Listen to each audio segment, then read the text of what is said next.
may know a lot of them. Never think that you got this. Wise words. Pay attention to these wise words.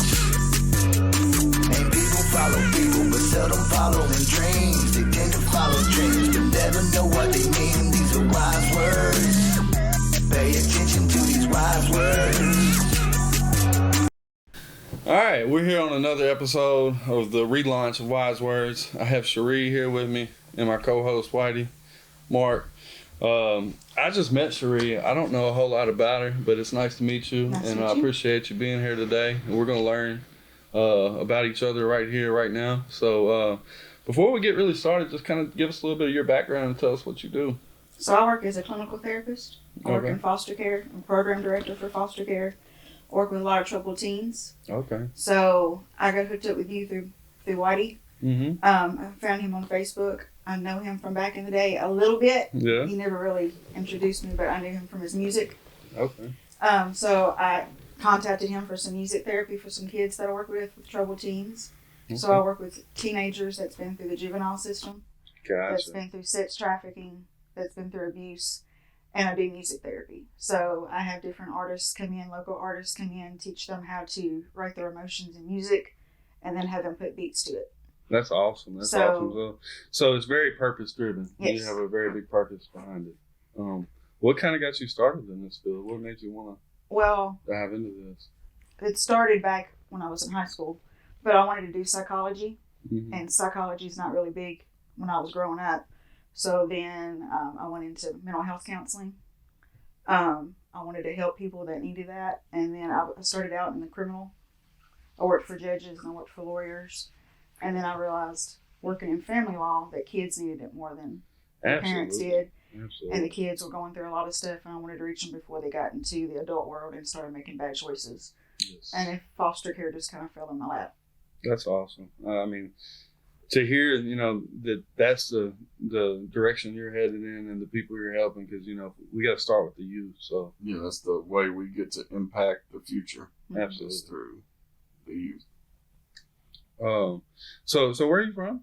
I'm from Russellville. From Russellville, okay. It's the second person we've had on our episode so far from Russellville. So it's cool to kind of keep it close. I feel like everybody's got a story, and if we can tell our story, it helps someone else that may not know that their purpose or that they can actually have an impact. So just being here to tell your story hopefully will help other people out. So I like to start this this off with, it's called Wise Words. So do you have any favorite quote that you live by, or that's that's kind of like your mantra or motto? Well, I have Hebrews 6:19 tatted on me, which is from the Bible, which talks about God being the anchor of the soul. So no matter what goes on, God's the anchor of the soul, and He's always there to help you. So that's what I've always fell back on. So the hot topic right now is the new movie, Sound of Freedom. Sound of Freedom. So I think that ties in perfectly with what you're talking about. And I also know of a charity. I might mess up on the name of it, but it's like Underground Railroad or something like that. Are you familiar with that? That guy in the movie started that. Mm-hmm. Yeah. I've actually donated to it before, way before I heard about the movie. Have you heard about him trying to sabotage the... And they try to sabotage everything good. So that's what we're trying to do, is give everybody a voice here. So there's...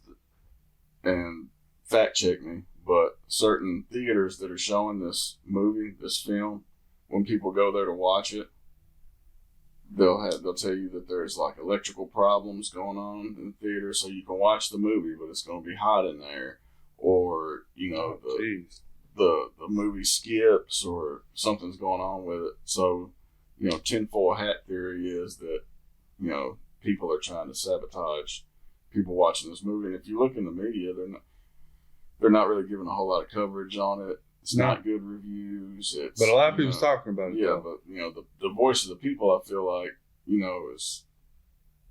this is a good movie. I hadn't watched it yet. I definitely want to. Have y'all watched it? I haven't watched it yet, but do you know there's a sex trafficking safe house here in Really? Bowling Green? Yes. I work with Dr. Asby Garland. She's a psychologist, and she actually started it. It's called Phoenix Rising. I've heard of that. I've heard of it, too. And she helps sex trafficking boys and girls, helps them get back in. So because I work in foster care, that's how I met her. I think a lot of people kind of, it's below the radar and they act like it doesn't happen. It's not going on. Yeah, and I feel like they try to nerf the sexual abuse aspect of it. So when I looked up the statistics, they was like, only 1 in 4 kids that are actually sexually abused with sex trafficking. Most of it is for child labor. Mm-hmm. So I feel like they're kind of trying to sugarcoat, use it more as human trafficking than sex trafficking. Mm.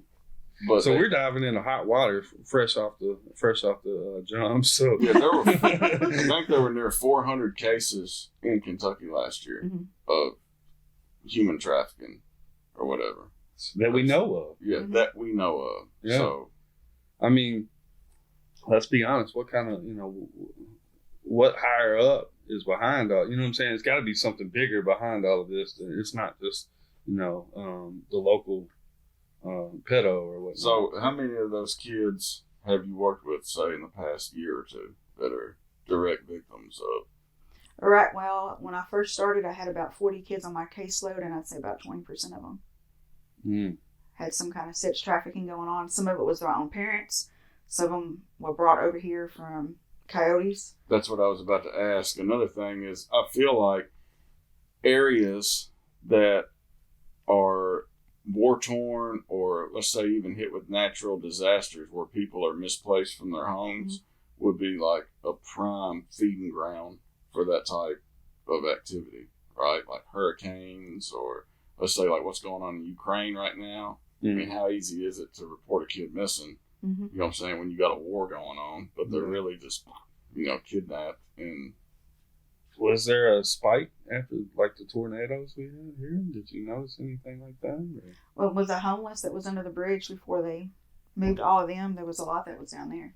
And then I actually had one that went AWOL, and she went back to it because she just didn't. Yeah, so they get kind of institutionalized. Yes, and brainwashed. Yeah. Before we get too far away from this topic, if someone is experiencing, this, how can they reach out to you, or where do they go? Well, I mean, they can go to those safe houses that they have. They can go online and look it up. I mean, if they don't have access to any of that, of course. I mean, they can contact me. I can give them my number out and everything at the end. Okay, we'll tag it on. And we can do that. And then they can also contact Dr. Azri as well, because she helps with that too, is finding them safe homes to go to. Gotcha. Especially if you know somebody that needs to get out, she knows how to help with that as well. So what are some things that you look for signs in a kid, that might be subject to any kind of abuse or trafficking or anything like that? Sometimes they act out more in the homes, like sexually acting out behaviors, because they're used to that. Yeah. And they think that's how they're supposed to get loved on. Yeah. So their self-esteem is really low, so they have more negative behaviors because that's how they get attention. They act their negative attention is what brings them attention. And they think that's what it's supposed to be. It's sad. And then they self-sabotage. So they self-sabotage because they feel like they're supposed to move home to home. When somebody's being nice to them, they think that's wrong. Huh. Ooh. Yeah. Mm-hmm.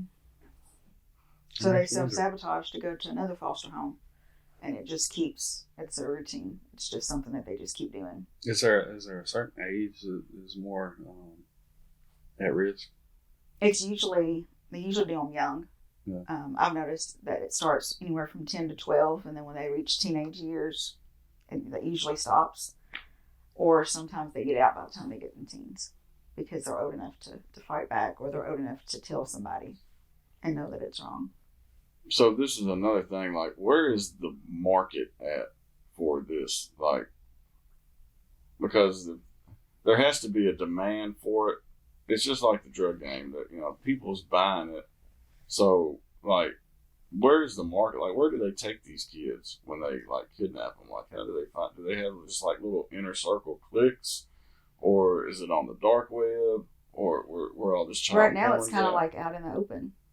Like right now, like if you see a $5 bill out in the parking lot and a kid picks it up, they can snatch them. Like that's one of the goals is a kid puts up a $5 bill because that's money to them. They pick it up. If there's not a parent with them, they'll snatch the kid. What about like I've seen like marks on cars and stuff like that? If you see like the ties on the door handles, that shows that they are into the sex trafficking, and you can go up to the car and they'll deal you with the sex trafficking. Wow. So they kind of like follow you. Mm-hmm.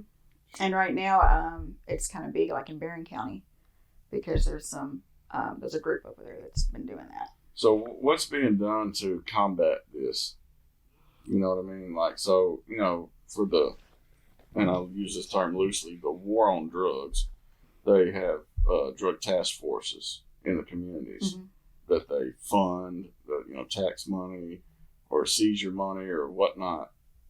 Why isn't there more like trafficking task force? Yeah, right. Yeah, I don't think there's a lot of people that, I don't think there's anybody that's actually doing it. I think it's just regular law enforcement.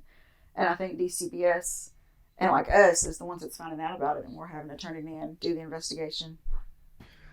So, I mean, this seems like, you know, kind of an at-risk position that you're at. Do you ever like receive threats, or has there ever been anyone that reached out like anonymously to you that, you know? Well, all right, let's rewind it back. So the people that are behind this are responsible for this, the umbrella holders, I guess. They're obviously people that are in positions of power. They maybe have political influence, influence in the streets. So they look at you as a threat, right? Right. They might want to knock you off your square or Opposition. Yeah.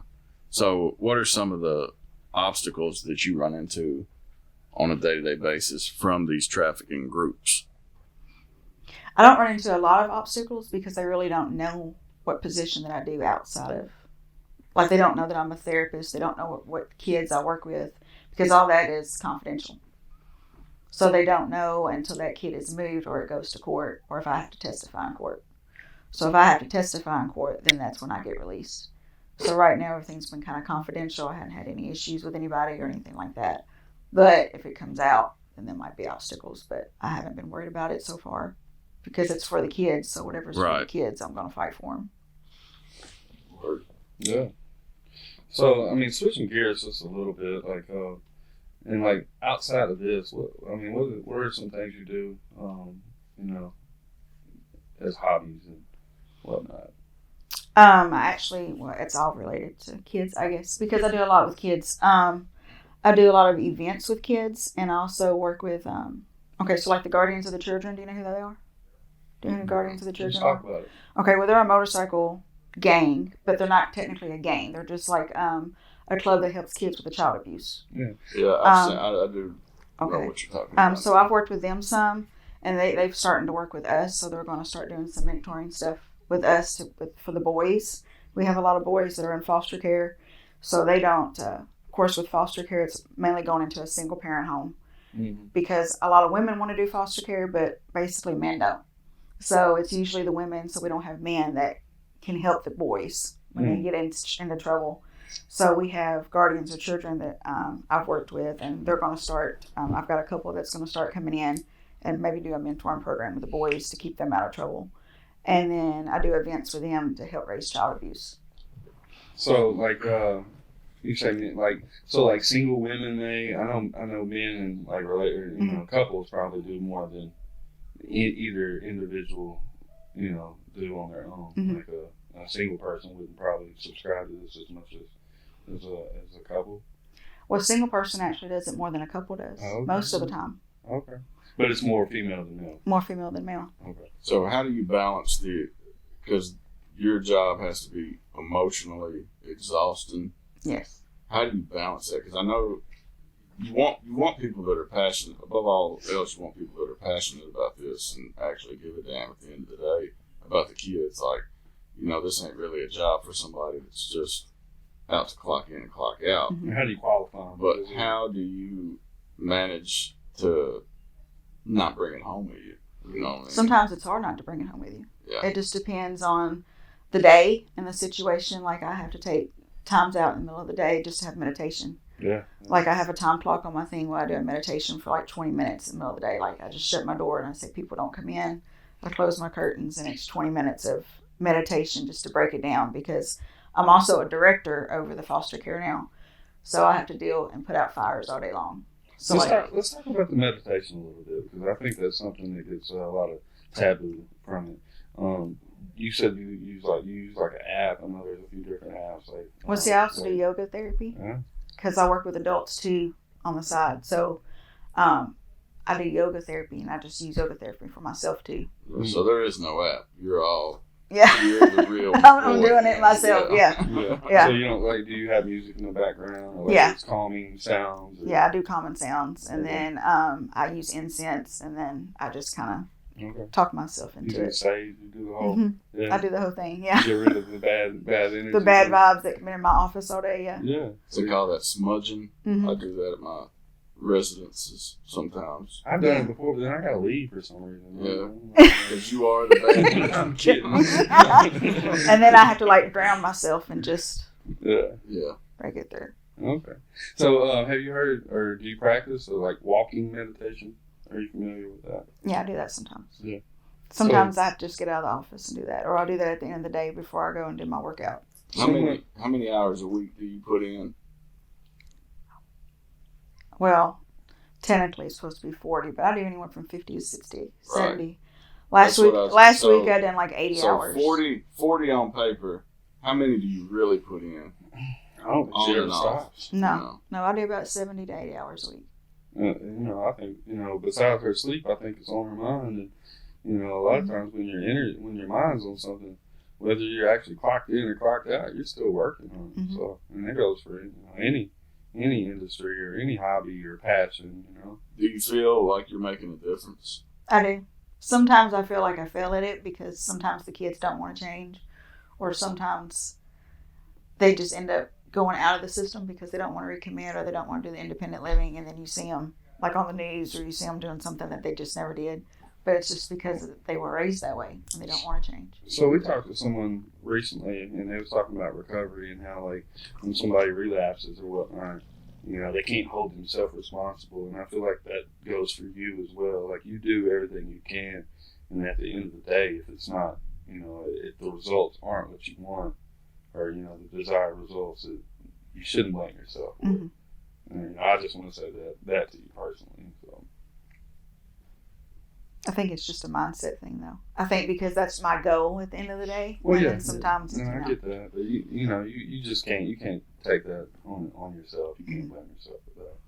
Because I have 70. Well, I have 70 kids in my care pretty much that I have to take care of every day, and I have to make sure that the foster homes are doing what they're supposed to, and so. 70 kids, and that's how many homes? That's probably in about 24 homes.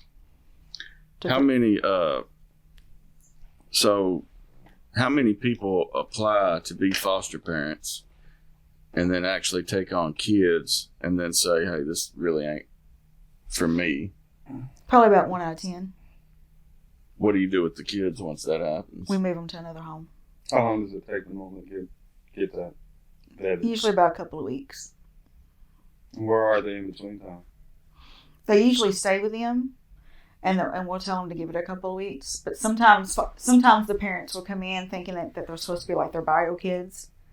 So I have started doing parenting classes with the foster parents and being like, don't expect your kids to be like your kids. Yeah. Because they've got trauma, they've got behaviors, or they've got different ways they were raised. Oh, yeah. They wasn't raised in a Christian home. They wasn't raised in a 2-parent home. They wasn't raised in a blue-collar home. They was raised in poverty levels, so they're going to be... Is it always poverty, though? No, it's not always poverty. Right. Some of them are high-class kids. Some of them are middle-class. It's just different things. What are some things that you'd like to see done differently, if any, the way foster care is set up and ran, just let's say in Kentucky? I think some things need to be taken more seriously. Like the return to the parents. Sometimes I feel like that needs to be a longer thing for the parents to go through with the court system. Right. Like they give them a parenting plan, and in 6 months, sometimes they get the kids back. And sometimes I don't think it's ready for them to go back. How often does that backfire? About 80% of the time. 80%. Ooh. Yeah, so definitely something is Concerning. not right there. Which I push for my kids. I push for them. I push for the parents to come in and do therapy with me. Like, I want to see their interaction with the kids. Yeah. If I don't think they're interacting with the kids the way I think they should be interacting, then I send a letter to the court saying they're not ready to go home. I need to do individual therapy with that person because something's going on with that person for them not to have a good relationship with their kid. Do you have kids? No. Do you think that helps you, or? I think I don't have kids because I couldn't have kids. Right. So, but I've raised everybody else's kids, if that makes sense. I think God made it where I didn't have kids because I was supposed to take care of everybody else's. So it kind of it gives you more because you care, because you can't have them. It's more of a You appreciate. Yeah. yes, thank you. Yeah. I think I have more of a motherly instinct Yeah. than some people. All right. So your purpose may be that because of that. Mm-hmm. What's a day to day like? Where It starts at 7:30 and usually doesn't end until about 10 o'clock at night. what do you do to prep yourself in the mornings? In the mornings, I do a daily Bible devotion and do prayer time, and then I do a meditation, go to work, and as soon as I walk in, I have people lined up in my office telling me what happened with their kids the night before, have a staff meeting, and then go into the day, and then about 1:30 is when my daily meditation stops for about 20 minutes. Gotcha. So do you feel like a morning routine is crucial? And Yes. Yeah. Because I feel if I don't get up and do something positive first thing in the morning, then my day's going to be all negative. right. If you're not, if something throws off that morning routine, you know what I'm saying, you're just not prepared. Like if you start the day out prepared, once you walk in, it's kind of like a clean slate. You kind of gotta. Because if I walk in positive, no matter how bad everybody else's day is, mine's going to be positive. And I'm going to make everybody else's positive. Are you allowed, can you even take vacations? Yes. You do. But it was hard. I guarantee it. Because I had surgery a month ago, and I was supposed to have been off for 6 weeks. I'm supposed to be off now. Mm. But I went back 2 days later. So so I didn't get the Right. recovery mode. Yeah, I believe I was on the phone with you maybe 2 days after you had surgery. Yeah, and I was already at work, yeah. Did you get involved with child trafficking or combating child trafficking?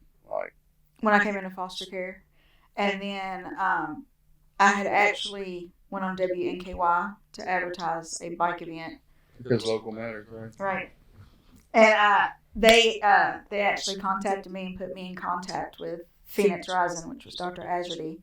And then she told me some things about the trafficking that was going on, and I started working a lot with her. And she had kids already? She had kids, women, teenagers that she's been working with. And she's been open for a pretty good while. I don't know how long she's been open, but she's been open for a long time. So have you guys seen a decrease in this, or is it just continually rising? It's continually rising, and it used to be just women and girls, and now it's boys. 67% increase from last year, I believe, was the statistics in Kentucky. And they say that it's predominantly females that are the victims of sex trafficking, but, who knows? Yeah. Really, because statistics are just, as good as who's writing them down, Are you seeing migrants, or are they More Americans. More Americans. More kids. It's more Americans. Really. Mm-hmm. Is there like a specific hair color or demographic? No. Just all of them. It's just usually all of them, and it usually starts in their family. And it's usually drug related.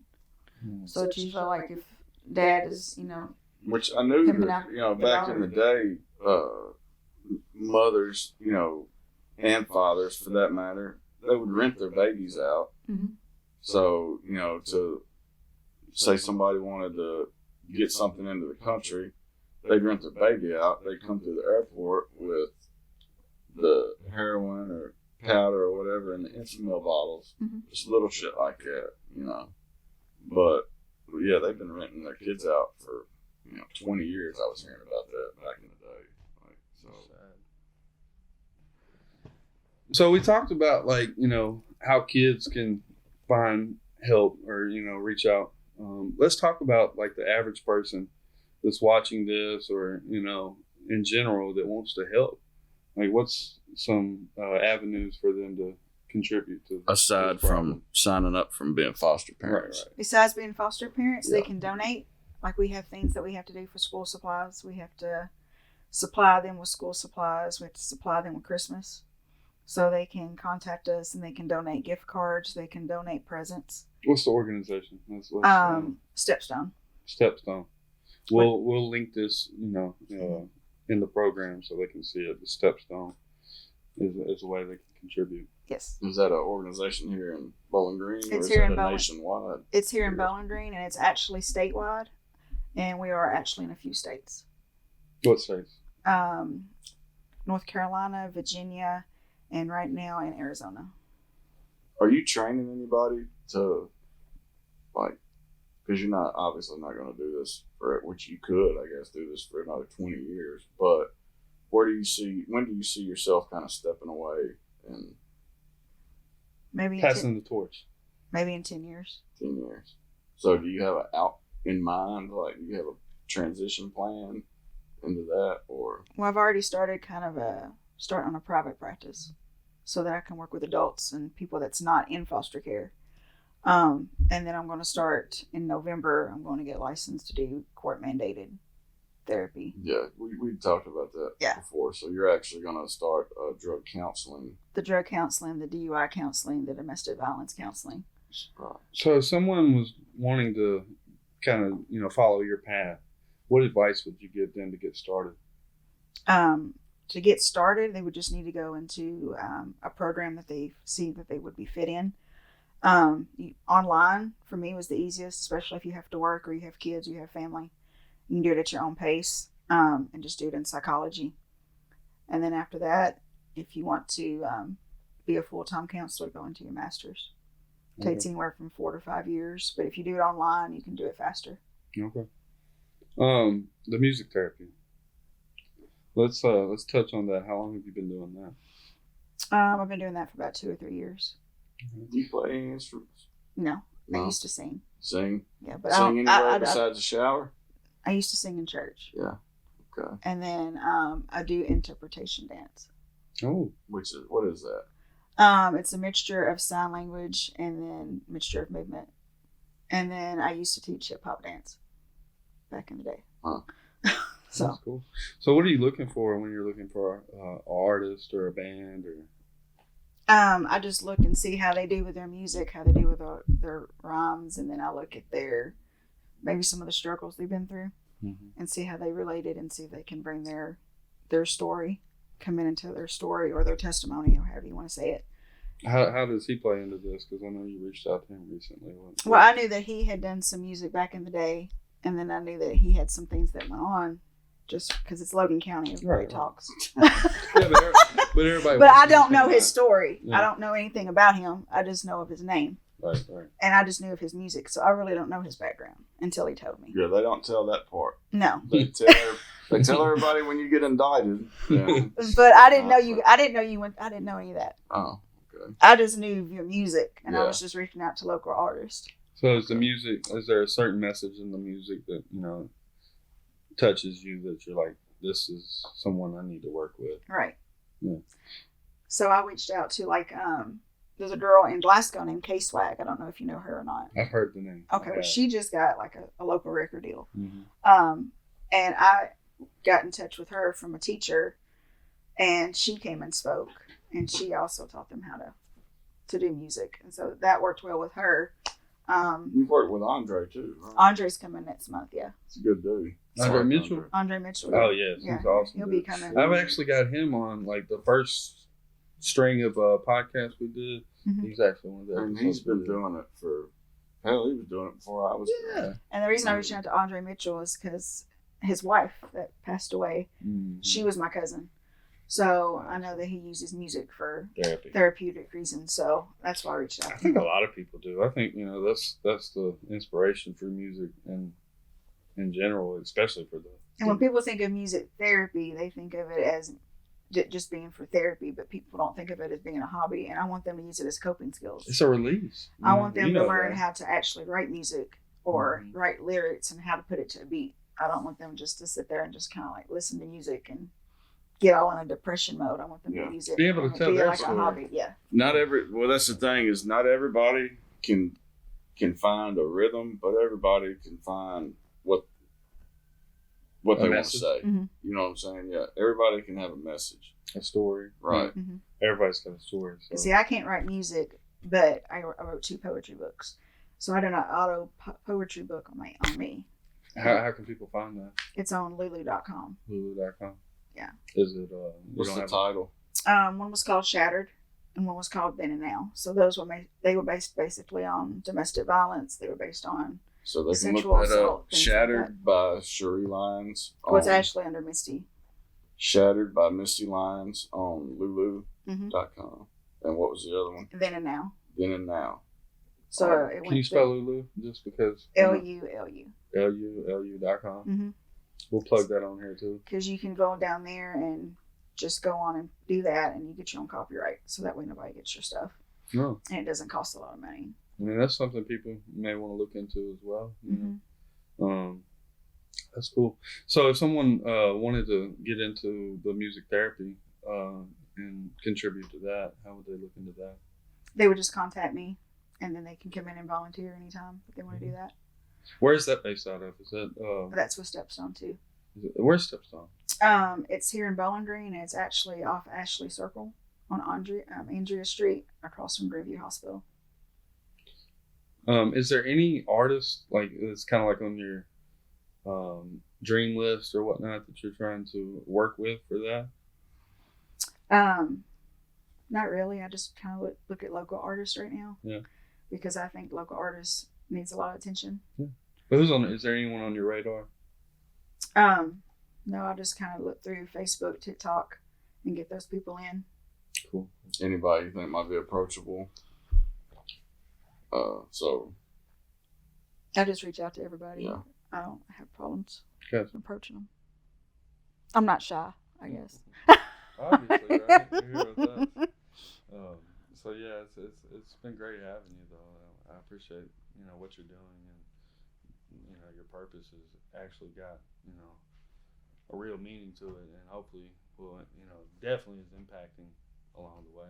So all right, just to kind of touch on some lighter stuff. We do this little thing called rapid fire questions here at the end. We're gonna call it something different till we figure out the right name, but for now it's rapid fire. So we're gonna ask some questions and just without thought, just the first thing that comes to mind. Give some quick answers. Like I said, a little fun to have. We like to have here. So, you're ordering a pizza. What's the toppings? Meat lovers. Meat lovers. Does pineapples go on pizza? No. favorite 80s band. Aerosmith. Ooh, Good one. that is a good one. Favorite genre of music. Favorite genre? Mm-hmm. I would say 90s R&B. Favorite food. You're on death row, you get a Last Supper. What is it? I'm an Italian person, so chicken parmesan. Chicken parmesan. Pretty good one. Okay. Favorite book. Favorite book? The Notebook. Author. Nicholas Sparks. Ooh, I put her on the spot. She fired back. You're at a restaurant. You got your food. What's your drink? What are you ordering to drink?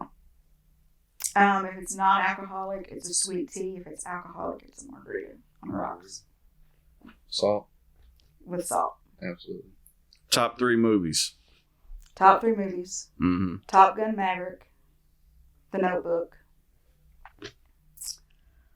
The third one, I don't know.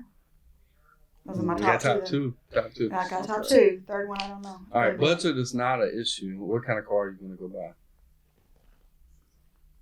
Jaguar. What color? Cherry red. Is that that's it. That's the wrap up of the rapid fire. So yeah, you handled it very well. Well, I definitely appreciate you coming through today. I think that hopefully this reaches a lot of people and your message gets heard.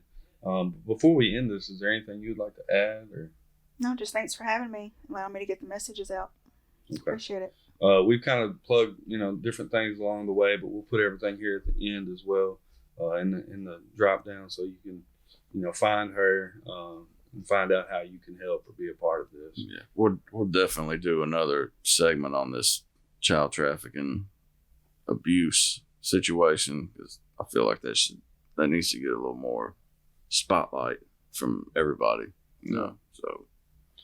Well, again, thanks for coming. It was nice to meet you, and everyone got to see us meet her, so we get to hear her story, and hopefully they get to work in the near future on the music therapy, and right, we'll see some results from that as well. Right on. All right.